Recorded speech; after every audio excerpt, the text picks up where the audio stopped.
Tá bom. Deu certo aí, né? Deu certo aí, irmão? Deu certo, irmão?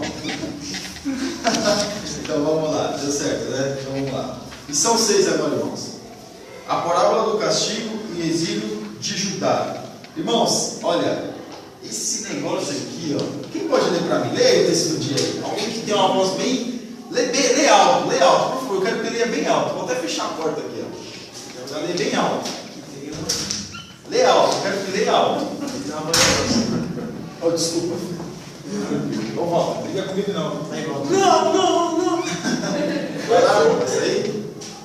Volta que tem uma parte do Vai, lê você então, vai. Mais alto. Mais alto. Fica de pé. Por favor.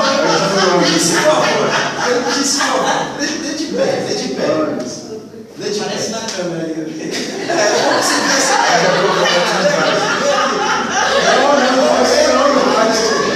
Não, lê pra cá, lê aqui. Ai dos que ao mal chamam bem e ao bem mal, que fazem da escuridão luz e da luz escuridade, e fazem do amargo doce e do doce amargo. O que isso soa ao ouvido dos irmãos? O que era certo antes e o que era errado antes? A invertida de valores. Vamos entrar aqui, vai dar uma pegada aí. Vamos lá, né? Quem lê aí pode ler para nós assim? Lê, gente, vai, está todo Deus mundo cuida dos ler. seus filhos e tem grande esperança de que esses frutifiquem abundantemente. Portanto, a falta de frutos adequados traz resultados desagradáveis. Exatamente. Então Deus, ele aqui no texto bíblico que eu não vou ler, que está em Isaías capítulo 1 ao 8, e o versículo, capítulo 5, do versículo 1 ao 8, e versículo 13, aqui nós vemos nitidamente que Deus, ele trata Israel como uma vinha. Ele planta uma vinha na terra, e ele deseja que essa vinha faça o quê? Dê Frutos bons. mas frutos bons, frutos agradáveis, um fruto que você olha e deseja comê-lo, e deseja se alimentar com esse fruto, né? Então Deus, ele faz uma parábola acerca do povo de Israel e coloca como simbolismo a vinha, planta a vinha, né? Mas às vezes, meus irmãos, nós vemos uma diferença.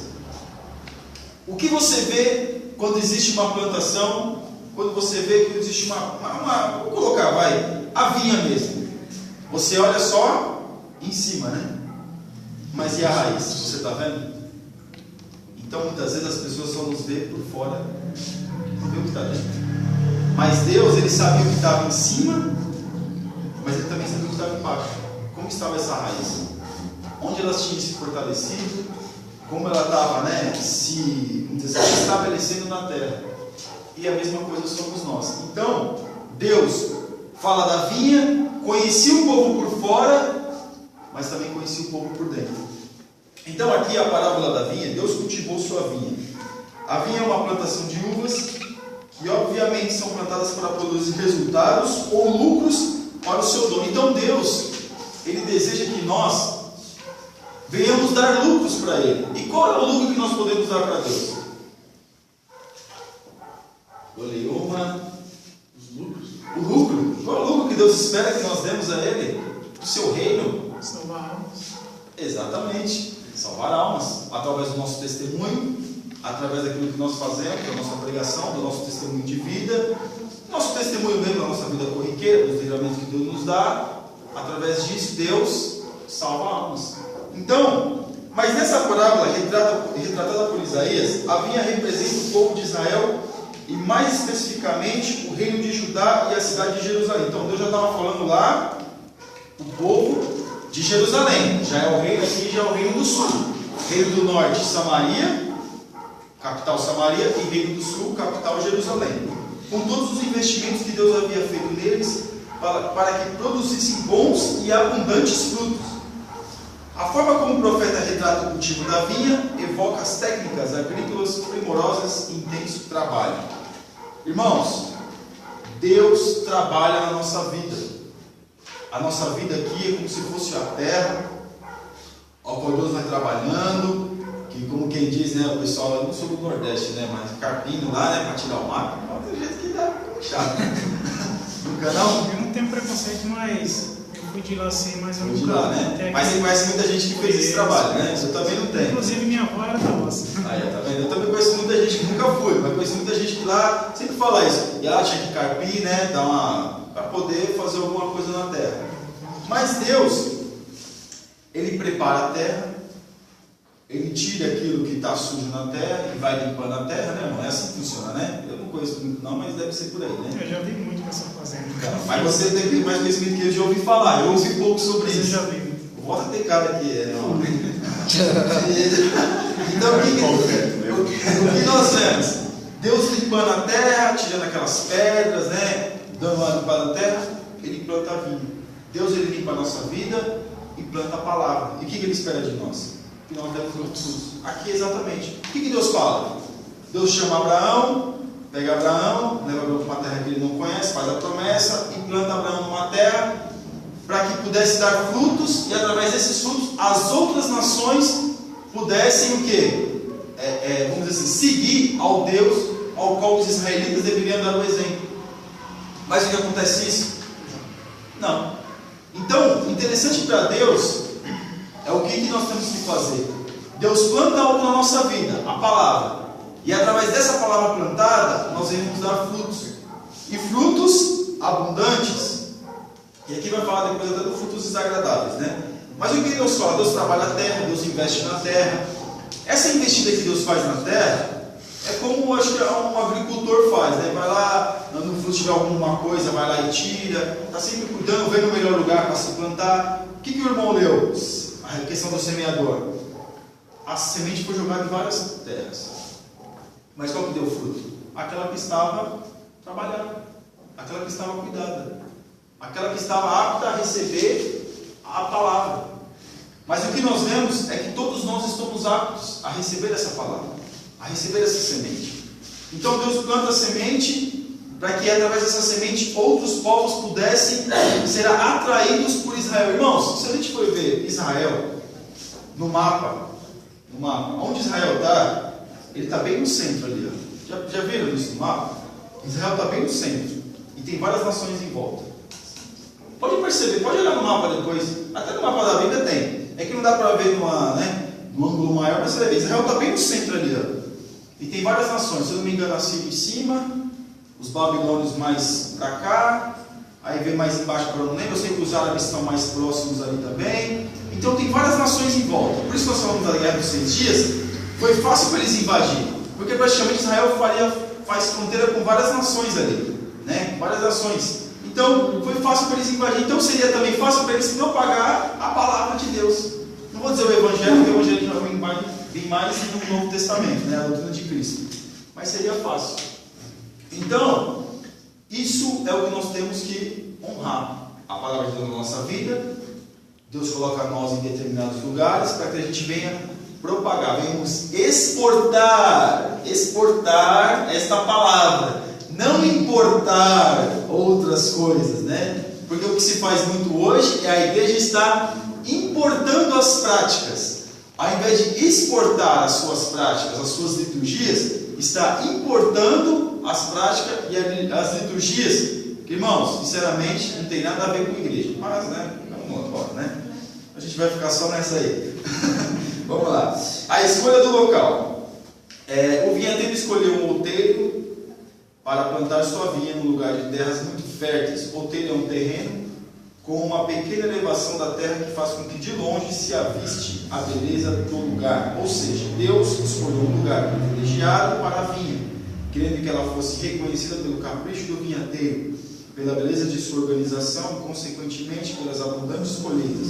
É o que nós estávamos falando. Deus deu uma terra e planta.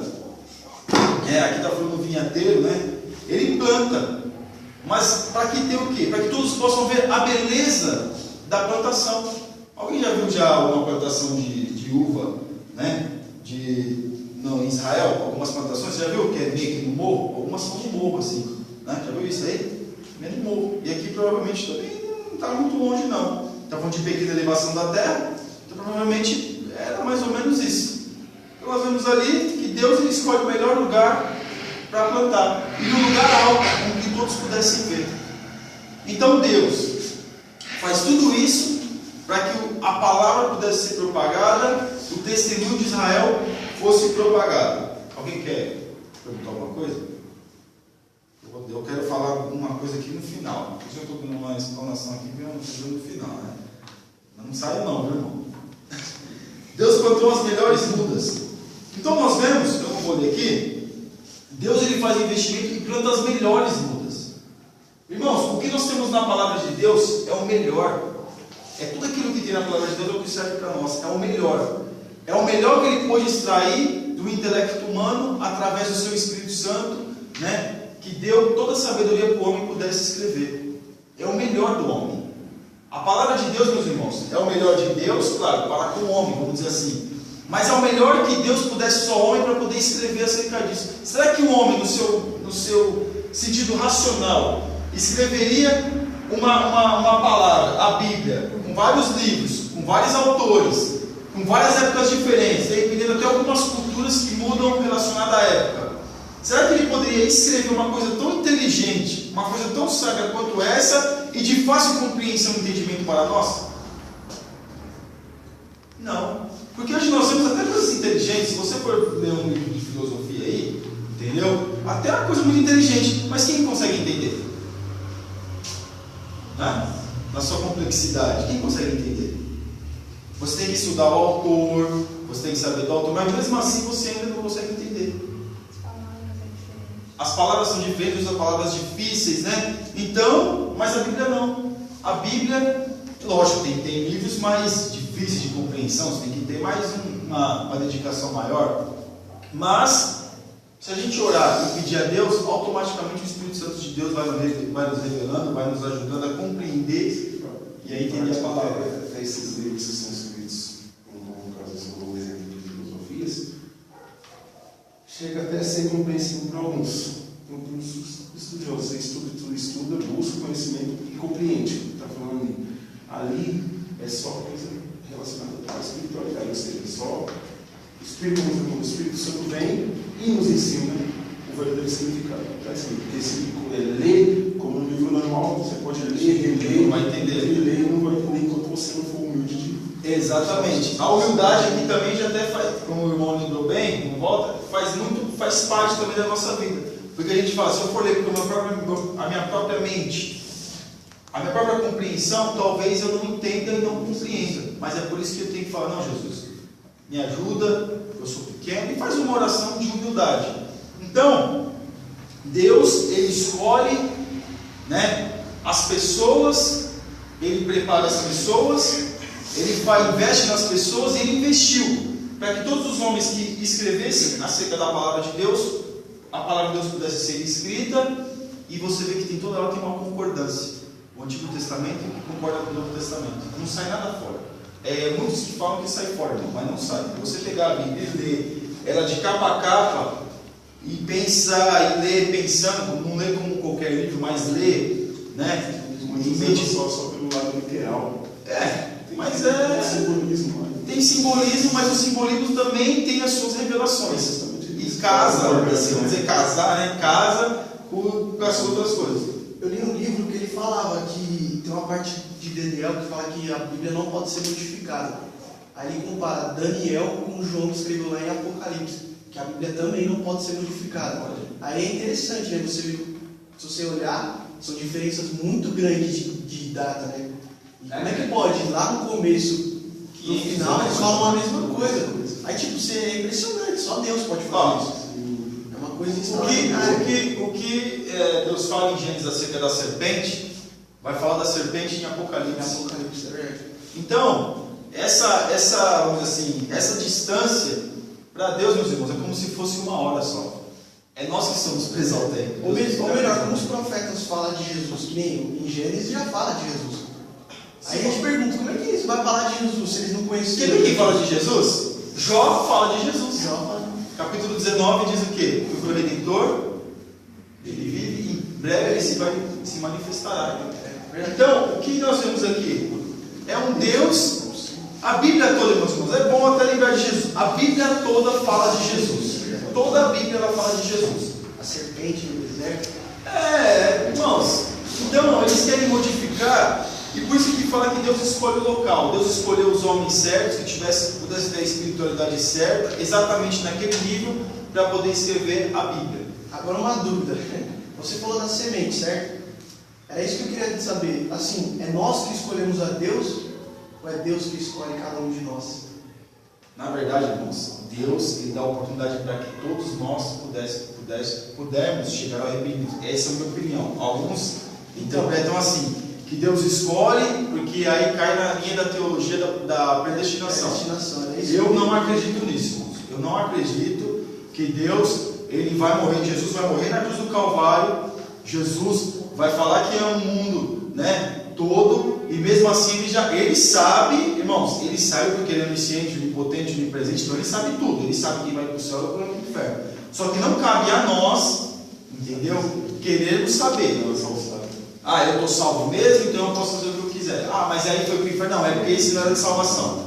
Não, irmãos. Alguns dizem, eu até entrei em debate com o professor na teologia na quinta-feira, entendeu? Porque não, mas ele não é calvinista não, mas ele depende de uma parte da predestinação e outra não. Ele disse que Judas estava predestinado a trair Jesus. Eu falei, não, eu não posso aceitar uma coisa dessa. Jesus já criar o homem, permitir que o homem nasça, que o homem viva, que o homem o siga e falar, não, esse aqui vai me trair, não, esse aqui já está determinado a ir para o inferno. Não, eu não posso acreditar nisso. A gente vê no próprio relato que no final Jesus ele revela o homem da iniquidade ali do lado dele, ali, o traidor. Porque se fosse a predestinação, ele já teria revelado antes. Exatamente. Ele deu todas as oportunidades para poder, vamos dizer assim, Judas escolher um outro caminho. Uma coisa, o sol nasce para quantos? A chuva cai na cabeça de quantos? Então a oportunidade é dada para quem? Para todos. Aceita quem quer. Deus ele sabe, na sua totalidade, no seu poderio, claro que ele sabe. Muito mesmo na palavra, lembra? É que eles levam em consideração que Judas era do maligno. Não, mas ali. Igual Caim e Abel também. Mas Judas o que acontece? Judas, ele andou com quem? Com Jesus. Quantas vezes ele ouviu Jesus pregar? Quantas vezes ele viu e ouviu Jesus pregar? Porque às vezes a gente até pensa assim, se a pessoa fala, eu nunca ouvi falar de Jesus hoje em dia. Não tem como. Pessoas, mídia, sempre Deus de alguma maneira ele vai tentar falar com todo mundo. Para que a pessoa isso é polêmica, muito que acontece. Aí eu tenho que rasgar aquela parte que fala que o céu é tomado à força. Aí eu tenho que deixar, que ocultar a parte que nós temos que entrar pela porta estreita. Entendeu? Aí eu tenho que. Outra coisa que também muitos usavam nessa parte da predestinação em relação ao faraó. Só que se a fundo, se a gente for ver, quando fala que Deus ele endureceu o coração de faraó, não é que Deus ele endureceu. Deus ele apenas, a pessoa escolhe endurecer o coração, Deus ele deixa. Mas tem outra explicação. Rapidinho, vou dar uma explicação sobre isso aí. Tem Jonas também. Então, fala que Jonas foi predestinado a ir para Nínive. Foi para trás, foi para Nínive. Mas ele, quando ele viu que ele era o problema, irmão, é verdade. Você lembrou disso aí, porque fala que Jonas estava determinado a ir para Nínive. Quando ele viu que ele era o problema, o que ele fez? Ele se jogou no mar. Né? Deus levou através do grande peixe, fala que é baleia, fez um milagre. Porque se você for ver bem, lá em Nínive não tem mar. É um rio que corta, não tem mar. Então, ele poderia ter caído lá e até mesmo poderia ter voltado. Eu falo de apóstolo Paulo, eu também debati com ele. O que Jesus falou para o apóstolo Paulo? Duro para ti é recalcitrar contra os aguilhões. Ele poderia recalcitrar contra os aguilhões. Entendeu? Se nós vemos quando Jesus ele se encontra com Nicodemos, qual foi a oportunidade que ele deu para Nicodemos? Nicodemos era do Sinédrio, era o teólogo da época. O que ele dá? Dá a oportunidade para Nicodemos. O que Nicodemos faz? Rejeita. Não o segue. O respeita, mas o deixa. Agora, quando fala acerca de até mesmo, se a gente for ver, se eu não me engano, em Deuteronômio, fala da bênçãos e da maldição, fala que a palavra de Deus ela vai se cumprir. com bênção e com maldição. Só que cabe a nós, meus irmãos, estar sempre debaixo da bênção, porque a maldição vai vir. Entendeu? Então, eu acredito, opinião minha, não, se alguém quiser se manifestar, fique à vontade. Minha opinião, não existe predestinação, porque a única passagem que fala sobre predestinação, é Romanos capítulo 9, Romanos capítulo 8. Efésios fala, mas, né? Então, mas isso aí, meus irmãos, é porque nós temos que entender que essa passagem ele sabe de todas as coisas, como fala em Jeremias: eu te escolhi desde o da minha mãe, né? Porque ele sabe de todas as coisas. Agora, falando de Faraó, Eu não sou calvinista. não é questão não, mas ele fala calvinista e arminiano é só para distinguir os seus pontos de vista. Mas deixa eu falar só um negócio de Faraó. Faraó, lá no Egito, eles têm uma tradição que é o seguinte: o rei, ele, quando vai passar por outro mundo, ele tem que passar pela balança. Esqueci o nome da deusa agora. Tem que passar pela balança. Então, para ele passar, para ele fazer essa travessia, ele tem que ter o coração de pedra, para que quando ele pudesse chegar no outro lado, tudo aquilo que ele fez de mal, né, não pudesse vir contra ele o juízo. Pode pegar. Então o Rodrigo Silva fala, porque se você colocar tinha que estar na balança. Se colocasse o coração de carne na balança, ia dar diferença na balança. Então colocava o coração de pedra para ficar, né, vamos dizer assim, para ficar equilibrado. Então, quando falar coração de pedra, é como nós temos que entender, eu estou soltando uma suposição, irmãos, não é uma afirmação, é uma suposição, que pode ser que a forma que Moisés escreve acerca dessa passagem, pode ser isso, porque é na tradição deles. Então, quando ele chegasse no outro mundo, ele não poderia ter nenhuma culpa contra ele, entendeu? Então, ele ficaria isento da culpa que ele fez contra o povo.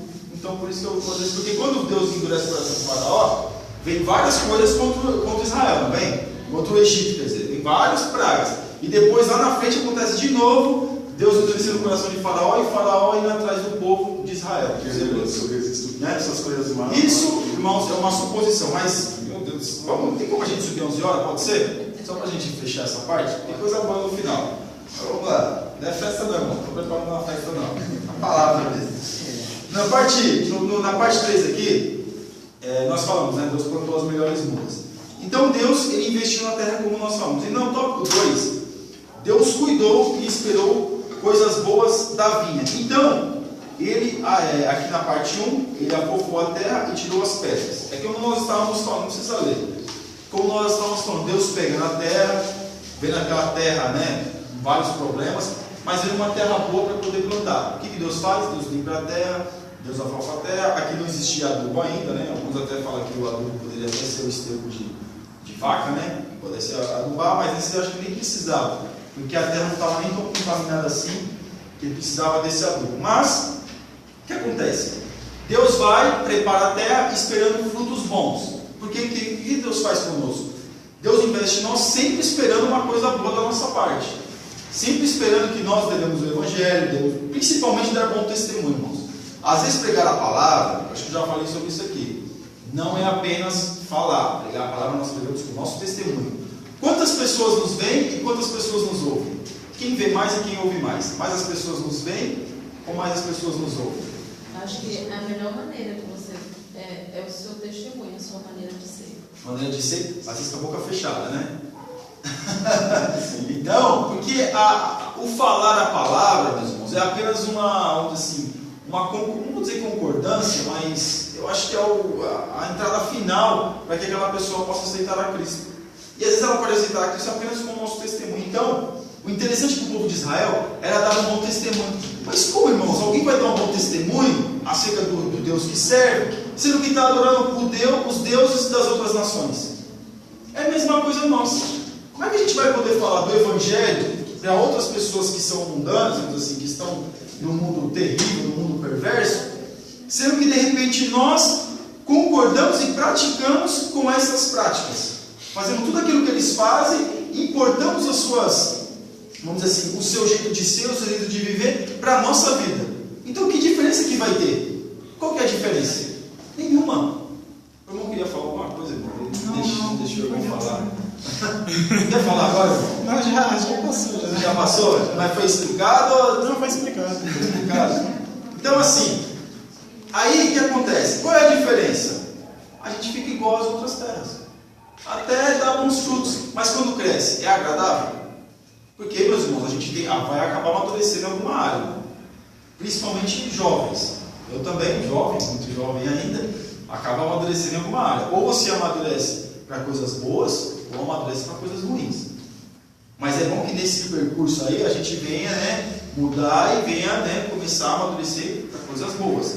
Mas Deus, eu vou frisar isso bastante, Deus, Ele prepara a terra que é a nossa vida, que é o nosso coração, para que venha sempre receber a palavra, receber os louvores, receber a sua presença e também orar, buscar Deus, para que a nossa terra possa ficar ainda melhor. Se esforçar para que a nossa terra possa ficar melhor, para que o nosso fruto possa ser um fruto melhor, né? E edificou uma torre e construiu. Quem pode ler rapidinho essa parte aqui? Rapidinho. A parte 2. Edificou uma torre e construiu. 2:2. A torre remete à vigilância constante que Deus tinha de sua vinda. Ele ficava observando tudo ao redor para que nenhum inimigo ou animal soubesse, invadisse ou destruísse a vinda. Mas uma afirmação do profeta que remete ao cuidado absoluto de Deus para com eles, que ele escolheu para ser seu povo. Ninguém invadiria Israel se Deus assim não o permitisse, pois estava sempre olhando tudo à volta do seu povo. O lagar era o local onde as uvas eram espremidas, geralmente com os pés, depois da colheita. O lugar de processamento de safra, que depois resultava em suco de uva ou vinho. Construir um lagar antecipadamente é sinônimo de muita esperança para com a colheita. Irmãos, quais são os vinhos mais caros do mundo?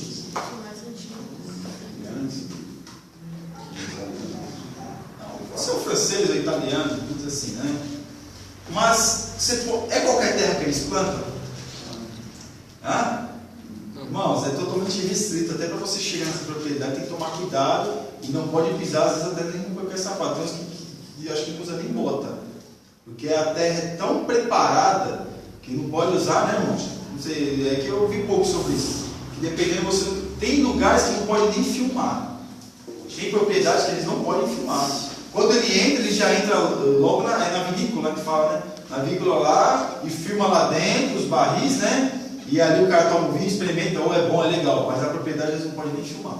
Porque às vezes é um segredo de família, às vezes é uma coisa que ele aprendeu, e para os outros não copiarem e fazer a mesma coisa que ele fez, então ele deixa tudo restrito.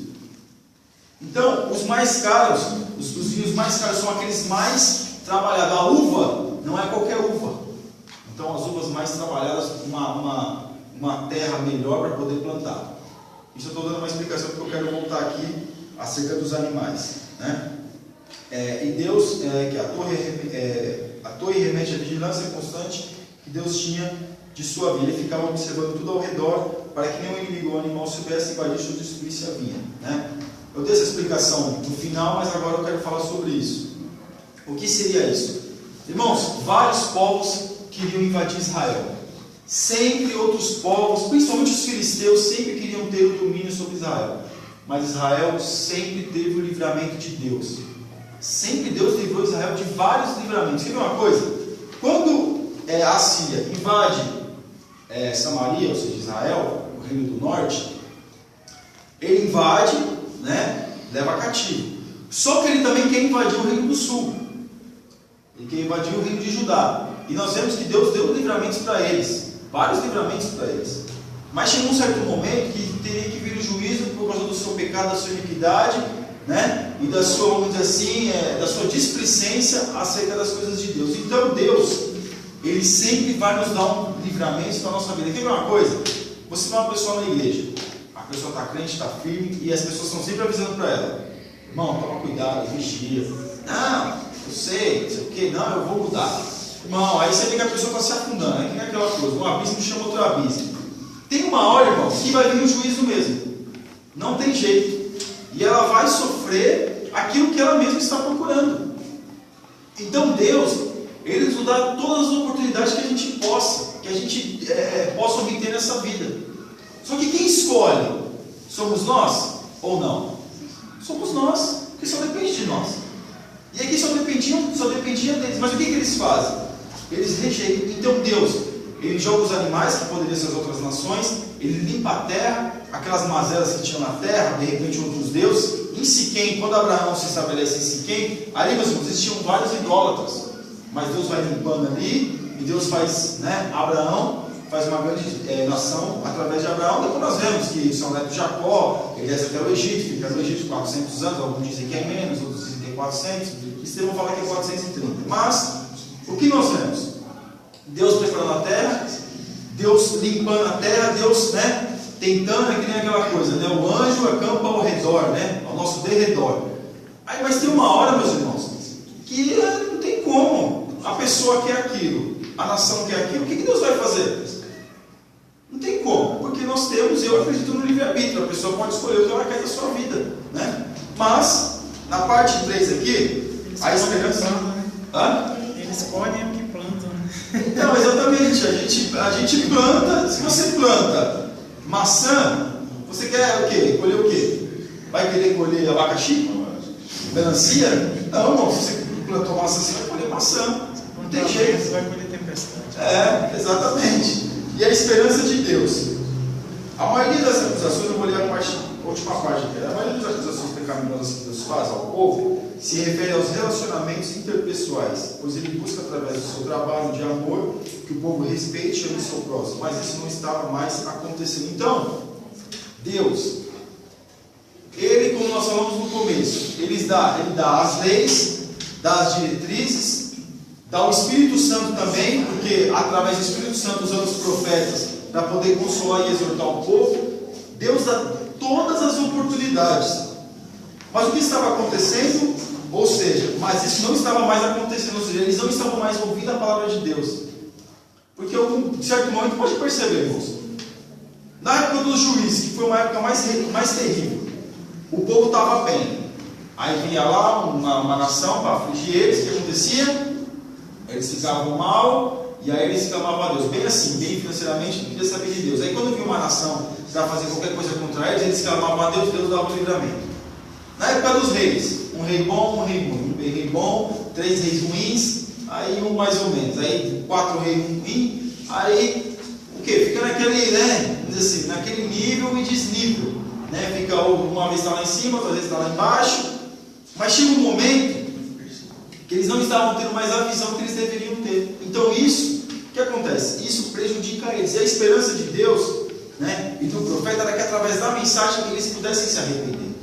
Mas como eles não se arrependem, vem o juízo. E aqui, no 3 aqui, o castigo e o exílio da vinha. Quem pode ler rapidinho para nós? A frustração divina. Deus se aborrece com seu povo, por diante de tanto cuidado, somente poderia vê-lo escolher.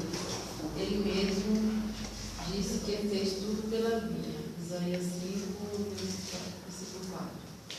Mas como resultados foram frustrantes, ele elegeu o próprio povo para julgar. E o resultado do julgamento seria óbvio. Suas palavras demonstram o que aconteceria. Deus abandonaria o seu próprio destino, afastaria dela seu amor e cuidado. Ela viraria pasto, seria pisada, se tornaria desertificada. Cresceriam nela plantas que a sufocariam e lhe faltariam chuva. Tudo isso era o destino natural daqueles que se rebelam contra o cuidado de Deus. Então, meus irmãos, aquilo que nós estávamos falando, Deus, ele tem um cuidado com a nossa vida, mas se nós fazemos aquilo que vai contra a tua palavra, ele mesmo assim nos dá a oportunidade para o arrependimento. Mas se às vezes a gente mesmo assim não quer saber, não quer aceitar, aí, como é quem diz, Deus nos deixa a nossa própria sorte. Então, a frustração, quando fala frustração divina, não é que Deus se frustra, é que Deus usa essa linguagem para que a gente possa entender. Nós sabemos o que é frustração, mas às vezes, então Deus ele usa certas linguagens na palavra dele para que nós possamos entender, porque se ele usar uma outra linguagem, a gente não consegue entender. Então ele usa uma linguagem que a gente possa entender. Por que ele fala frustração? Imagine você tem uma plantação, compra um determinado uma terra, e você vai lá e investe naquela terra. Você planta, investe, faz muitas coisas, limpa a terra, paga umas pessoas para limpar, paga outras para poder carpir de repente ali, para poder preparar a terra, para poder plantar, e você fica esperando aquela colheita. O que acontece com a colheita? Se perde. Como é que você vai ficar? Triste. Frustrado, triste. Impedido. Hã? Ficar impedido, né? Uma coisa que a gente também pode modificar nesse contexto que está falando, tirar um pouco dessa parte aí de economia, agricultura, a gente mesmo tentando melhorar as coisas com o avanço da tecnologia, com os maquiagens, tudo, né? É justamente isso. Quando não dá certo, a gente se frustra, a gente fica, poxa vida, não correspondeu às expectativas. Vamos dizer assim, o empreendedorismo, vai. Você faz um empreendimento, né? E investe em alguma coisa, uma coisa sua, você investe, vai numa loja, faz uma decoração, faz tudo muito bonito, o balcão, as coisas, tudo muito bonito, e fala, olha, aí não dá o resultado. Como é que fica? Com Deus, irmãos, ele investe em nós. Aquilo que era feio, ele se torna bonito. Aquilo que de repente vem arrebentado para a igreja, ele transforma, ele faz maravilhas e traz aquela pessoa o quê? Para poder servir a ele. Mas eu nasci na berço evangélica, eu já sempre fui da igreja, mas mesmo assim as mudanças da nossa vida têm que acontecer. Mas o que nós estamos falando? Há investimento que há de Deus para conosco. E se nós não correspondemos a esse investimento, como é que fica nós? Como é que a gente fica? Irmão, como é que fica? Como é que fica a nossa vida? Para com Deus. Deus vai falar naquele grande dia, mas eu te dei todas as oportunidades que você rejeitou. Não tem como você falar nada. Vai falar o quê? Né? Se a oportunidade está sendo dada, nós vamos questionar o que de Deus? A humanidade está tendo a oportunidade, mas o que ela faz? Quer ver uma coisa? O berço do cristianismo, meus irmãos, Inglaterra, Holanda, até mesmo Estados Unidos, o que esses lugares estão se transformando? Berço do evangelho, hein? Berço do cristianismo, ou berço evangélico, vamos dizer assim, que é onde o berço do protestantismo, melhor, o berço do protestantismo, esses lugares, o que está acontecendo com esses lugares? Onde começou a reforma protestante? Alemanha, Inglaterra, Holanda, né? Esses países que eram países mais fortes. O que aconteceu com essas civilizações a respeito do protestantismo? Tem muitos templos, meus irmãos, que virou boate, que virou bar. Essas cidades outrora eram uma bênção. Hoje em dia, né, como é que está? Deus investiu lá e como é que está hoje? O Brasil, se não tomar cuidado, vai acontecer a mesma coisa. Mas o Brasil está entrando por um caminho diferente ainda. Está entrando pela igreja de Laodiceia, né? É muito bonito, muito formoso, porém é uma igreja morna. E que Deus vai fazer? Ele vai vomitar. Porque a gente às vezes não sabe o que é de Deus, o que não é, que a gente vai falar agora. Usais aos desobedientes. Lê para nós aí, Nádia. Você não deu nada hoje. Por favor. Nós não vamos subir agora? Não, eu vou dar um tempinho, já vou terminar. Não tem problema não, deixa meu Deus. Eu tenho que terminar essa parte. Deus profere 3 ares contra o povo de Israel, dividido em 7 classes, cujo foco central é a inversão de valores que era praticado, subvertendo a ordem natural das coisas. Afirmam-se que eles estavam chamando o mal de bem e vice-versa, transformando trevas em luz e vice-versa, e chamando o amargo de doce e vice-versa. Essas 3 afirmações colocaram palavras negativas na frente das positivas. Essas últimas é a que eram esperadas por Deus. mostrando-se que era cegueira espiritual, a falta de discernimento das coisas corretas e a falência da moral e da ética levaram o povo a confundir e trocar a obediência pelo pecado, sem que nem percebessem o que estavam fazendo. Vamos lá. O que vocês entendem sobre isso? Irmãos? O que está entendendo da igreja que era pecado antes, que agora está normal? Quem assistiu o comentário que eu fiz vai lembrar. Mas eu ainda estou fazendo um estudo sobre isso. Uma das coisas, meus irmãos, que infelizmente está dentro da igreja, só eu sou casado aqui, né? Só eu sou casado aqui? Só eu. Uma das coisas que está dentro da igreja, irmãos, acho que foi uma parte que eu falei sobre namoro, foi o meu primeiro vídeo que eu falei sobre isso. É a fornicação entre os jovens. Na minha época de adolescente, isso era muito sério. O que era errado lá atrás, que não era tão lá atrás assim, hoje parece que é uma coisa normal. Por que se torna uma coisa normal? Porque acha que o pessoal cometeu o pecado, vem para a igreja, pede perdão, está tudo certo. Não está tudo certo. Pecado do corpo, a minha opinião, é um pecado muito sério que nós temos que entender, que é muito grave. Quando Deus fala pecado do corpo no Antigo Testamento, era tratado como apedrejamento, era tratado como porque o nosso corpo é templo do Espírito Santo. E Coríntios, se não me engano, Paulo escreveu na igreja de Corinto, que é uma igreja perversa, ele fala sobre isso. Então, nós achamos que está tudo bem, vigie e tome cuidado, porque você hoje tem uma vida assim, e você pensa que de repente o casamento vai ser tudo normal. Não vai. Isso é uma porta para entrar infidelidade no casamento. Mas a pessoa pode se arrepender? Claro que pode, e pode ver tudo bem, mas isso é uma das portas que pode se abrir lá na frente.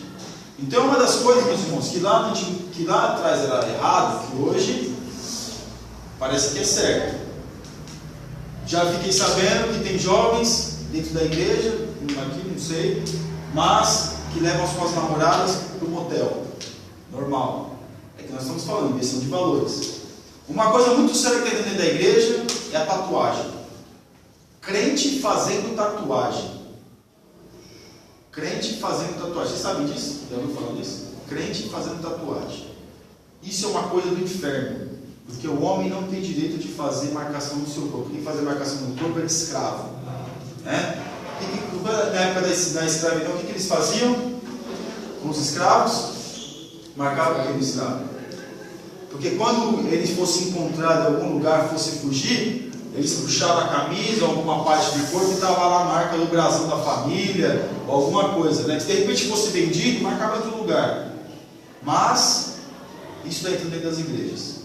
E alguns dizem que isso é um pacto de sangue, porque tanto está perfurando a pele lá, sai sangue. Alguns falam até que é um pacto de sangue. Então, o que era errado antes, hoje virou certo. Então continua errado, né? Não, eu estou falando assim, eu sei. aos olhos de muitos, o que era errado, hoje é certo. O triste é que Jesus vai vir buscar um povo santo e eles vão ficar, só isso. Então, mas assim, é que eu só complementando o que a senhora disse, o que nós vemos? O que a palavra de Deus condenava antigamente, ela continua condenando.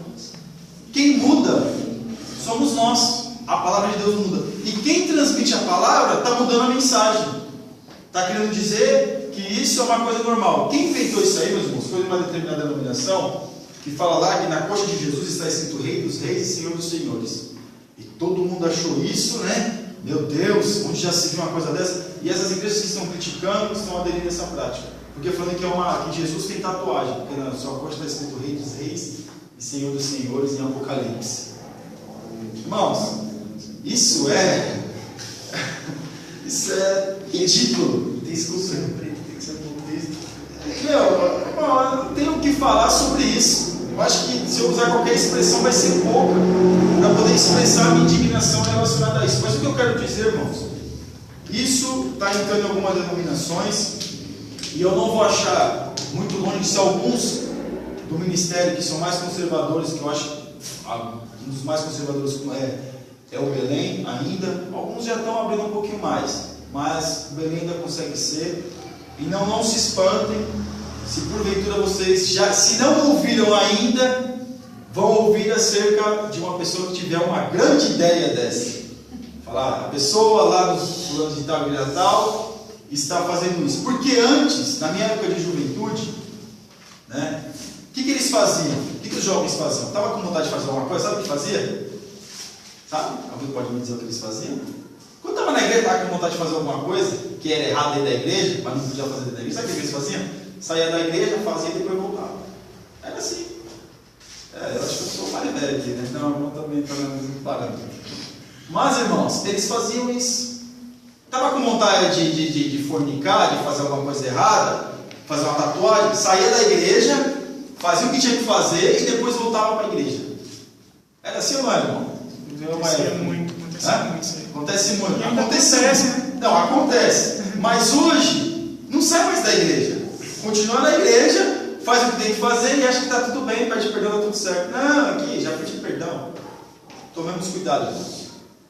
A palavra de Deus, ela não muda. Quem muda são aqueles que a interpretam. Mas no seu contexto, na sua essência, ela não muda. Então, algumas coisas que vocês vão presenciar, que vocês vão ver ainda, principalmente sobre isso, porque isso é uma febre. Eu vejo meninos, que é como que não são nem das fraldas ainda, já tem um negócio aqui no braço, já tem um negócio aqui, uma na perna, fuma. Mas vamos dizer, irmãos, quando, eu até estava comentando isso, na década de 70, quando todo jovem fumava, nos programas de televisão fumavam, né? Programa de televisão de entrevista eles fumavam, em todos os lugares não tinha restrição. Alguém falava que era mal para a saúde? Alguém dizia que isso fazia. Quando tinha aquele comercial da Marlboro, que acho que ninguém lembra aqui, né? Alguém lembra aqui? O comercial da Marlboro? Não lembra, né? Então. Mas o comercial da Marlboro era aquele homem, né, irmão? Chegava no cavalo, no chapéu, todo, né, irmão? Né, mano? Já viu? Cheio de saúde. Cheio de saúde. Ele chegava todo. Como é que fala? Aquela pessoa que chega imponente em cima do cavalo, fazendo o maior charme, né? E aí ninguém falava nada. Mas quem que esse homem morreu? De câncer, né? Ele morreu por causa do cigarro, da nicotina. Uma vez uma professora mostrou um vídeo, justamente um dos primeiros comerciais de cigarro. Que era a pessoa na praia e tudo, surfando, a dizer, né? Olha, é legal, né? Se você é um cara descontraído, uma pessoa, você quer estar nesse meio de alegria, de felicidade, fuma, entendeu? As novelas falavam. Minha mãe começou a fumar, acho que tem 13 anos, 13, 14 anos. Meu pai também. Na época acho que era moda, né? Era moda. Calma, onde eu vou chegar? Ninguém falava que era mal para a saúde, né? Alguém falava, não. Mas o que está acontecendo? As pessoas estão tendo câncer. O governo gasta rios de dinheiro para poder cuidar desse povo aí que tem esse tipo de coisa. As pessoas não conseguem, muitos não conseguem, vamos dizer assim, deixar o vício. E o que acontece hoje? A tatuagem está virando um vício. A pessoa faz uma, quer fazer outra. Vai alguém falar que é mal para a saúde? Será que tem uma esterilização total dessas agulhas? Quando começar a ter, vamos dizer assim, começar a aparecer as doenças, e começar a aparecer as marcas que caem, a pessoa enjoar daquilo, como é que é para tirar aquilo? Até no olho, No olho, verdade. na cabeça, dentro do olho. dentro do olho, Dentro do olho. Então, Na boca, assim. na boquinha aqui, né? Não, aí você faz assim. Se a pessoa quiser tirar essa, é caro para fazer. É caro para fazer. Mas se ela quiser tirar, quanto que é a mais? É muito mais caro. E outra coisa, a marca nunca some totalmente. Nunca mais ela vai sumir. Ela não some totalmente, né?